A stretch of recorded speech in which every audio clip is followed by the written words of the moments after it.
Ron Brown with Tech for Senior. Oauth. Oauth? Or is it 𝐓𝐼𝐷? What the heck is this all about? If you want to find out, watch the video. Now, if you've seen a picture like this on your computer, then you've used Oauth. If you've had an image come up that asks you to sign in with Google or Facebook, that is using Oauth. Now, you remember the routine. If you like this video, please click the like. And if you want to see more produced like this, please subscribe. Now, Oauth is an open source program that authorizes login between different services. It is used by Google, Facebook, and Microsoft. It allows you to sign in to a service using your existing account login credentials. This is just one part of Oauth 2, but it's the one that you'll be most familiar with and one that you'll probably use a fair bit. This limits the number of passwords you require. Yay, no more passwords. Yes, you don't have to use a password now to log in using Oauth. It's secure and should be used in most cases. And that's it. If you don't want to watch the rest of the video, then just use Oauth. It's perfectly safe to sign in to your new service using your Facebook or Google login.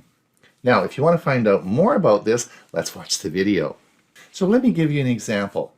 Let's take Mary, who is a fictitious quilter from Toronto, Canada. She has a Google account and understands the importance of security.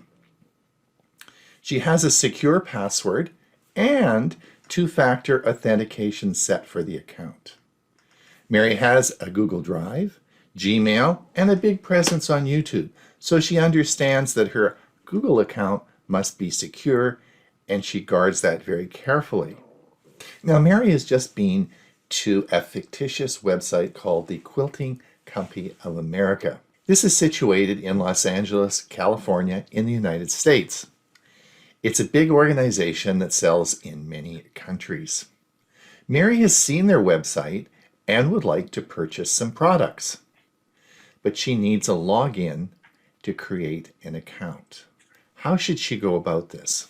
Mary goes to the website of the Quilting Company of America. In the sign-up process, she gets an image like this. She has a number of options. She can sign up with her email account, which means the traditional, she has to set a password.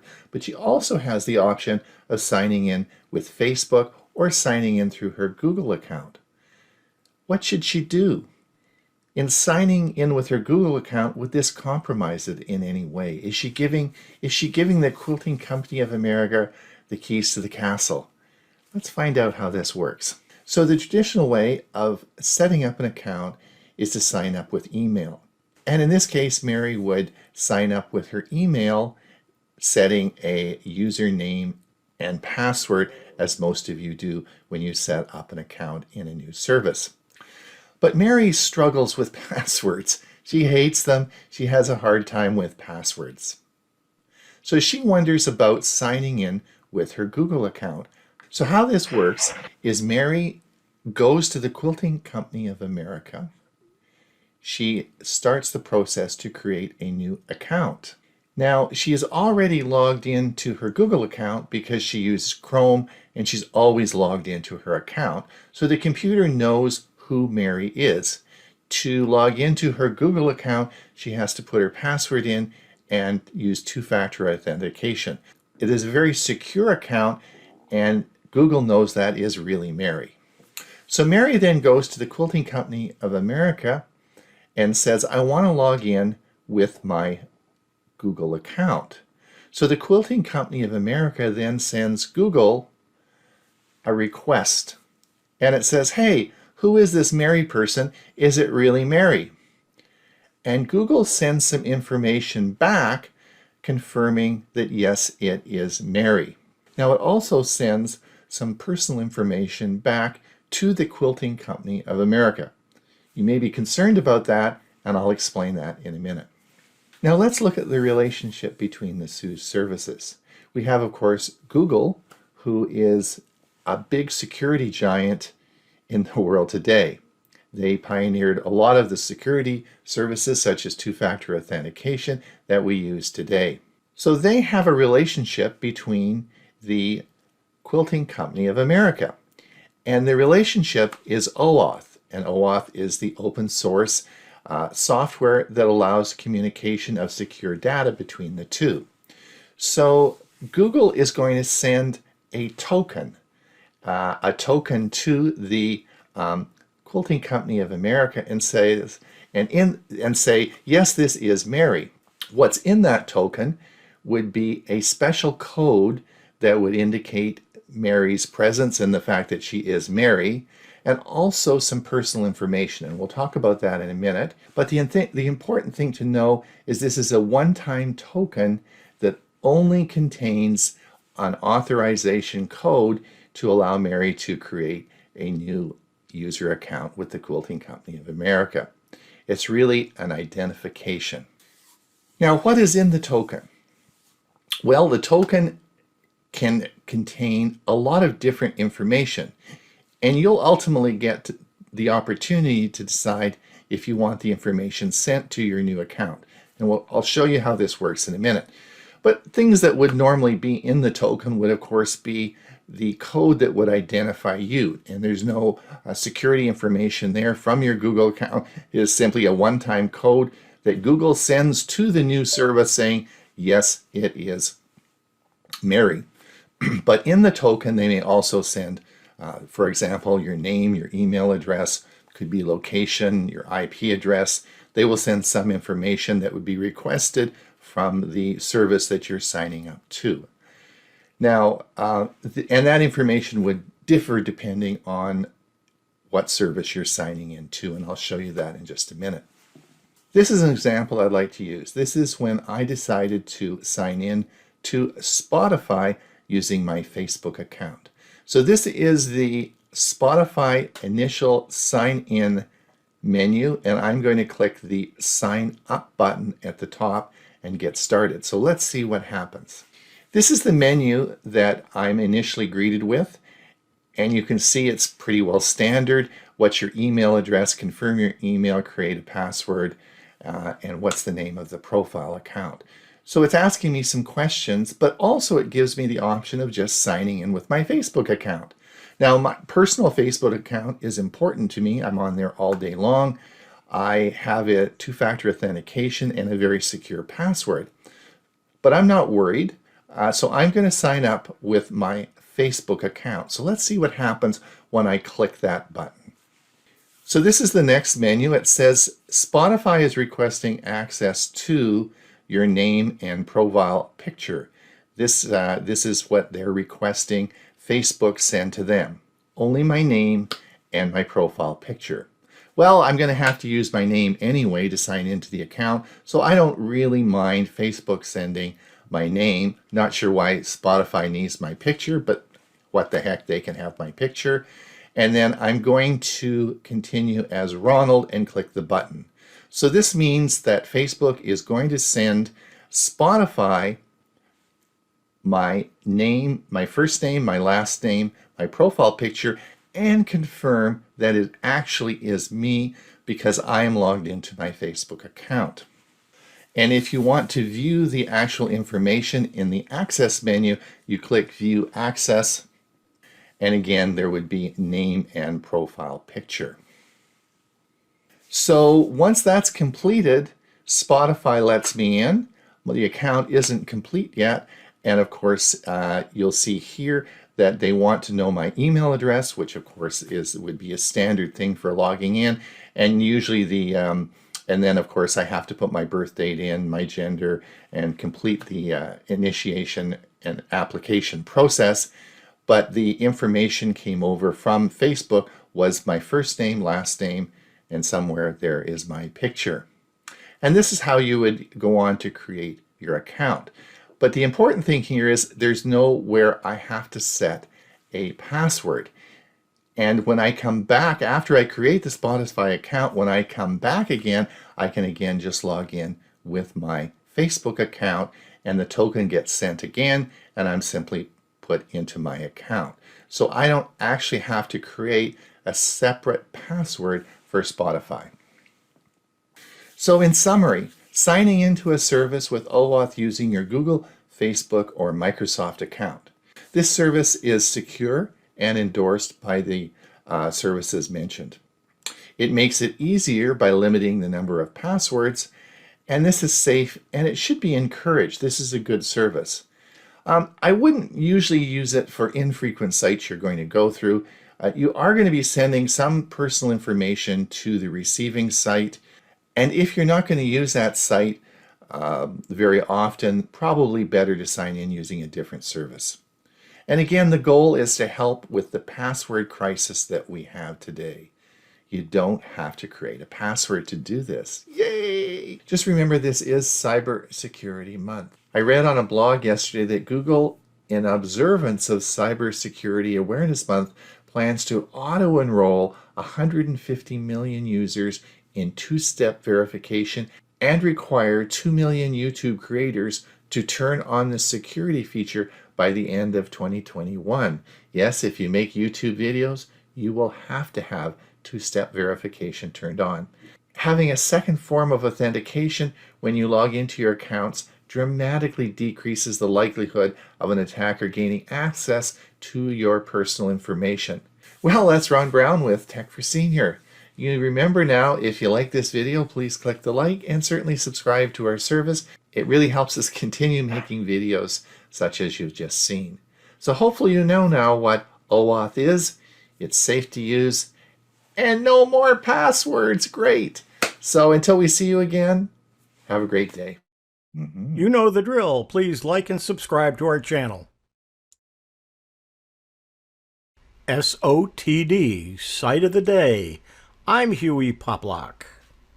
Site of the Day is a mailing list. It comes from a free service called Free Lists, in which they send out 5 emails a week, Monday through Friday, one each day. They have many topics. The particular one that I'm talking about is called Site of the Day. Here is a typical email that I get each day of the week, but they have been sending them for well over 20 years. They've been using free lists since 2002, and all of the old emails are available with the links going back that far. Note, the first one that I have a record of that I received was back in 2001 when they were using a different service, but were still sending out the Site of the Day emails Monday through Friday. Here's a typical list. This is October's, obviously not too many because we are new into the month, but here's September. 5 days each week for the entire month. Not all are technical in scope, but some are. The one we're going to talk about today really isn't, but I will mention a few that are. Here's one. It's called Fast Company Tech, and it was talking about Fast Company and their tech page. And it has a link, and then on that page, when you go to it, it gives you some information about technology. Another one was how Boston Dynamics taught its robots to dance. And that goes back to September 8th of this year. And here is the article in which they were referring to. Back in 2017, they talked about OS X Daily, or the OS X Daily, for Mac items. It's still being produced, and here is a current example of their page. One of my favorite utilities is Everything, and I've talked about Everything at several of my meetings. It's software, and you can go from the link from their page to where you get more information and can download the software. On Thursday of this week, I received the Site of the Day that had 25 words that are their own opposites. I thought this was an interesting article. It's from a website called Mental Floss. Keeps your mind going. Here is the page with the information about 25 words that are their own opposites. So let's do a short presentation on words that are their own opposites using some of the information from this website. So thanks to Site of the Day and to Judith Herman, who wrote the article that it points to. So here's an ambiguous sentence for you. Because of the agency's oversight, the corporation's behavior was sanctioned. Does that mean because the agency oversaw the company's behavior, they imposed a penalty for some transgression? Or does it mean because the agency was inattentive, they overlooked the misbehavior and gave it their approval by default? We've stumbled into the looking glass world of contronyms, words that are their own antonyms. Sanction, via French from Latin sancto, from sanctere or ratify, can mean give official permission or approval for an action, or conversely, impose a penalty on. Oversight is the noun form of two verbs with contrary meanings: oversee and overlook. Oversee, from the Old English oversjön, look at from above, means supervise. The medieval Latin for the same thing, super or over plus videre, to see. Overlook usually means the opposite: to fail to see or observe, to pass over without noticing, to disregard or ignore. Left can mean either remaining or departed. If the gentlemen have withdrawn to the drawing room for after-dinner cigars, who's left? The gentlemen have left, and the ladies are left. Dust, along with the next two words, is a noun turned into a verb, meaning either to add or to remove the thing in question. Only the context will tell you which it is. When you dust, are you applying dust or are you removing it? It depends upon whether you're dusting the crops or the furniture. Seed can also go either way. If you seed the lawn, you add seeds. But if you seed a tomato, you remove them. Stone is another verb to use with caution. You can stone some peaches, but please don't stone your neighbor, even if he says he likes to get stoned. The word trim. Depending upon who or what was being readied, it could mean either of two contradictory things: to decorate something with ribbons, laces, or the like to give it a finished appearance, or to cut off the outgrowths or irregularities of, and the context doesn't always make it clear. If you're trimming the tree, are you using tinsel or a chainsaw? Resign works as a contronym in writing. This time we have homographs, but not homophones. Resign, meaning to quit, is spelled the same as resign, or meaning to sign up again, but it's pronounced differently. Fast can mean moving rapidly, as in running fast, or fixed, unmoving, as in holding fast. If colors are fast, they will not run. The meaning firm, steadfast, came first. The adverb took on the sense strongly, vigorously, which evolved into quickly, a meaning that spread to the adjective. Off means deactivated, as in to turn off, but also activated, as in the alarm went off. Weather can mean to withstand or come safely through, as in the company weathered the recession. Or it can mean to be worn away, as the rock was weathered. Help means assist, unless you can't help doing something, when it means prevent. Continue usually means to persist in doing something, but as a legal term, it means to stop a proceeding temporarily. Fight with can be interpreted opposite ways. He fought with his mother-in-law could mean they argued. They served together in the war. Go means to proceed, but also give out or fail. As an example, this car could really go until it started to go. Out can mean visible or invisible. For example, it's a good thing the full moon was out when the lights went out. Out of means outside or inside. I hardly get out of the house because I work out of my home. Toss out could either be to suggest or to discard. I decided to toss out the idea. Can't get enough of them? The folks at Daily Writing Tips have rounded up even more. There's the website. Here's what it looks like, and you can see that there is a whole great big list of 75 cononyms. Again, you can go back and look at any of the Site of the Day in the archive. And this has been Site of the Day, SOTD. I'm Hewie Poplock. It's Ron Brown with Tech for Seniors. Today I'd like to talk to you about your Chromebook. We're going to talk about navigating around your Chromebook. Now you remember, if you like this video, please click the like, and we'd sure appreciate it if you'd subscribe. It really helps us make future videos. Thanks so much. Let's get on with the show. Apps. If you've installed apps from the Google Play Store or the Chrome Web Store, here are tips for finding apps quickly and organizing them. To find an app, to search an app on your Chromebook, first look on your keyboard and press the search key or the launcher key as it's known on Chromebooks.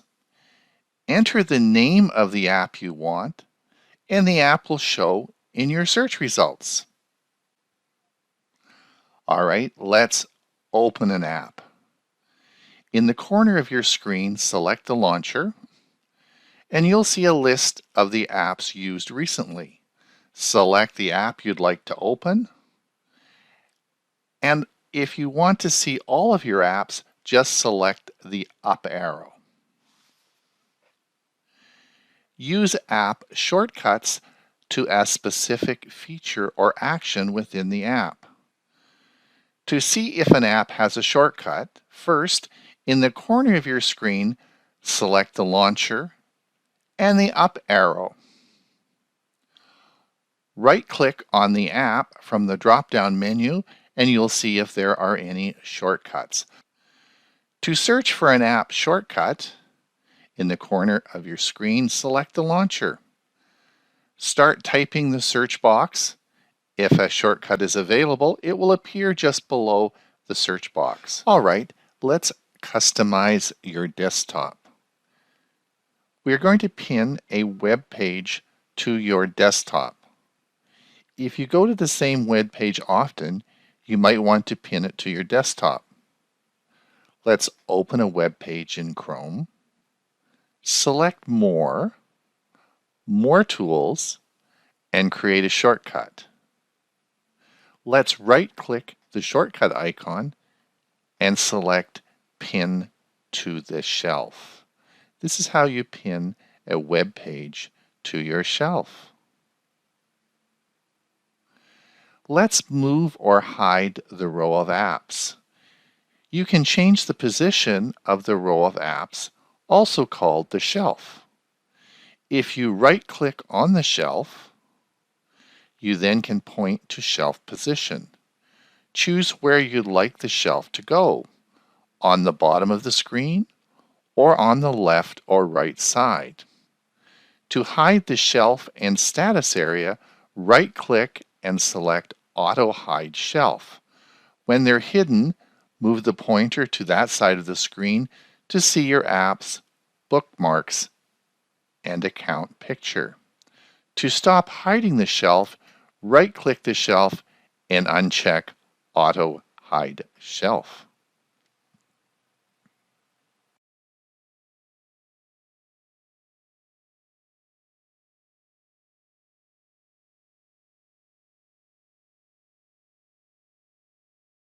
Now you can multitask with windows and tabs. We can switch between windows quickly. This is done by holding the Alt, then the Tab, until you get the window you want to open.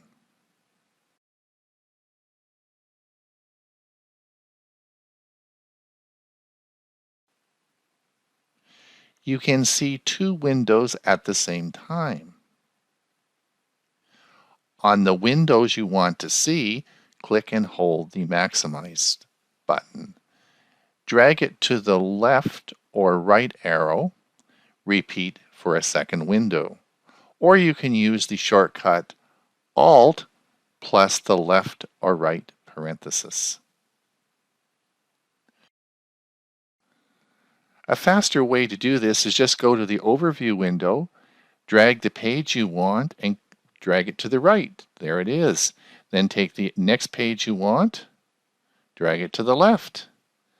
And there you have your two images on the screen. Just learned that this morning. That's pretty cool. Move windows between monitors. In the overview window, select the window you want to move. Drag the window to the monitor you want to view it in. Virtual desktops make multitasking very easy. I was multitasking this morning on my Chromebook when I was watching Google News, listening to a webinar, and checking my email. By clicking the overview key, you can see that I have 3 desktops open. The screen in the center is a webinar on Snagit usage. You'll see as I click the window, I am now listening to the webinar put on by TechSmith Academy.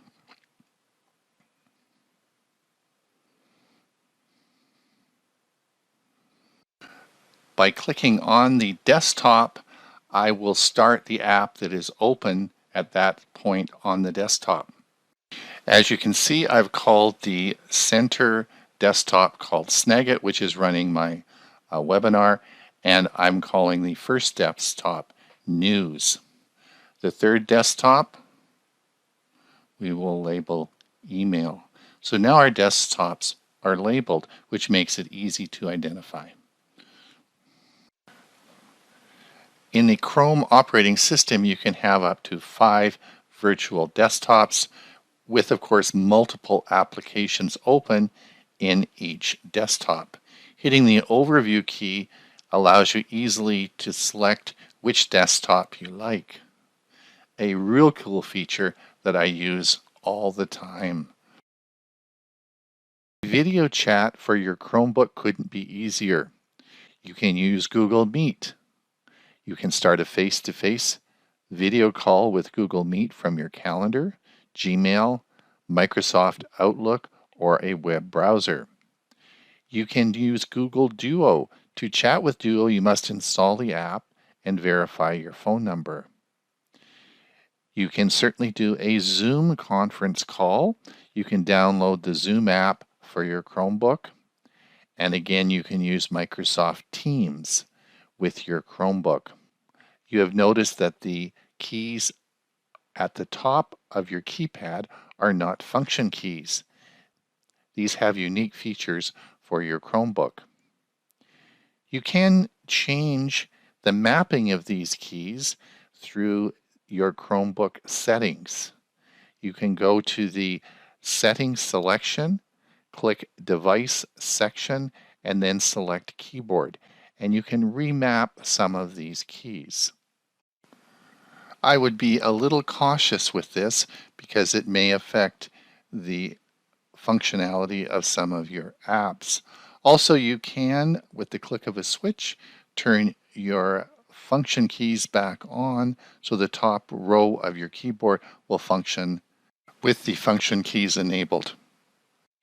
Finding your apps for a Chromebook is very easy. You have a large selection, most of which can be found at the Google Play Store.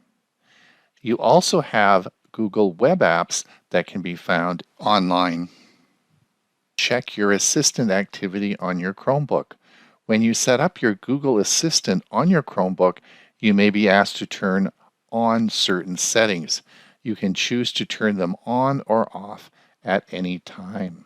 Here you'll see that the Google Assistant is turned on, and these are the settings that you can adjust for your Google Assistant. If your touchscreen Chromebook works with a stylus, you can use the stylus to take notes and screenshots, draw or act as a laser pointer, or use it as a magnifying glass. If your Chromebook comes with a built-in stylus, it may be built into the chassis. Click the button on the side of the Chromebook and the stylus will usually pop out. Please note that you can't use Bluetooth styluses with Chromebooks. Use the search bar. Search the setting you want and you'll find it. You can also go to the Settings menu by clicking the Settings tab or Alt-Shift-S. Record your screen. You can take a screenshot or record your video of your Chromebook screen. After you capture your screen, you can view, edit, delete, and share the image or video. Well, it's Ron Brown. Thanks for watching our video on navigating around your Chromebook. We'll see you soon.